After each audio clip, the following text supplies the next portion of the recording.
wanted to ask you about Twitter, because you sat with Brett Taylor. He's obviously the chair of the board of Twitter, going through all this drama on the deal with Elon Musk. Did you get anything out of him on that? Well, you know, I tried. I brought this section of his book, of Mark's book, where he wanted to buy Twitter. I'll tell you what he did say. He gives you the impression that the Twitter turn could be real. Remember, he's not going to violate any of the stuff. Of course, I throw up the Elon thing because I'm a reporter, and that's what you do. But why don't we have a sound bite? We have the sound. Let's listen. Not a lot I can say because of the transaction going on, so can't speak much beyond the proxy statements. But I'll tell you, I think Twitter is more relevant now than it's ever been. You can see the world events taking place on it, culture being defined on it, music. I just watched the NBA Finals where my Warriors won, and NBA Twitter is amazing. So I'm just incredibly grateful to be a part of the service. Tell Brett that finance Twitter is better than NBA Twitter. Well, all right, well, I talked to Brett. I will tell you that there's some very good film. It's starting to get better, Twitter. Now, of course, it's below $39. What I wanted to ask Brett was, what's it like to be tortured every day by Elon? But Brett is a process guy. I can't believe that they have the luxury of having one of the finest CEOs. Brett is amazing, and he is running the process. But he also is very close to Twitter. I mean, this is a chairman who's very close to how Twitter's doing. We both think the world of Ned Siegel, who is, Ned's been having to deal with Elon, getting all the data about how many accounts are bogus.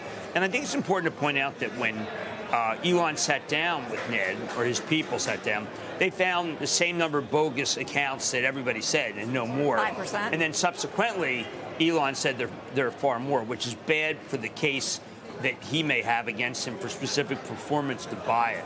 So Elon's been... So would you tell people to buy the stock because it's so far down from the deal price now? Yeah, I would. Arbitrage? I think that Twitter's got a number of features that are going to make it better, and particularly direct to consumer, but also entertainment. I think that they've been under the gun, and they've had very bad quarters. You know that the cash flow is going down quarter after quarter after quarter. I think they might have grown users much either. Users.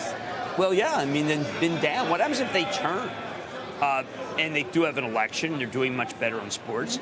Look, do I think it? Look, I mean, it goes to 35 if he walks away, and it can. I think that they may have a better quarter than people realize. They have many things in the pipe that I think can actually make things a little better. But they're no Zuckerberg. Right. There's no metaverse here. There's no metaverse so here. So that was actually one of the, I would say, you said Cliff Asness. That was one of the most important interviews of the week, what you did with Mark Zuckerberg, who we don't hear from much. He gave you a view on the metaverse. What do you think?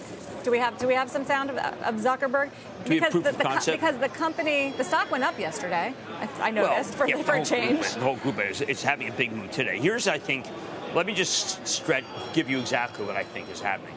Reels is doing better than the analysts think. They should be revising their forecast. But the problem is he's not trying to monetize aggressively Reels yet, and it's harder to monetize than just traditional.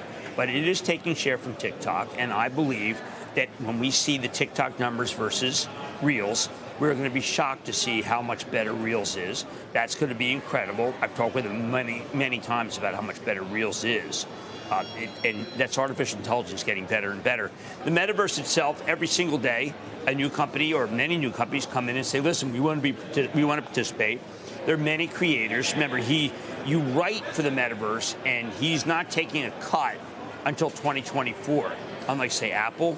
Now, is he a changed person? I got a little pushback from Mark Benioff, remember, who called him cancer. Cigarettes. Yeah, maybe he'd be more like Juul. Shepard Smith here. Thanks for watching CNBC on YouTube.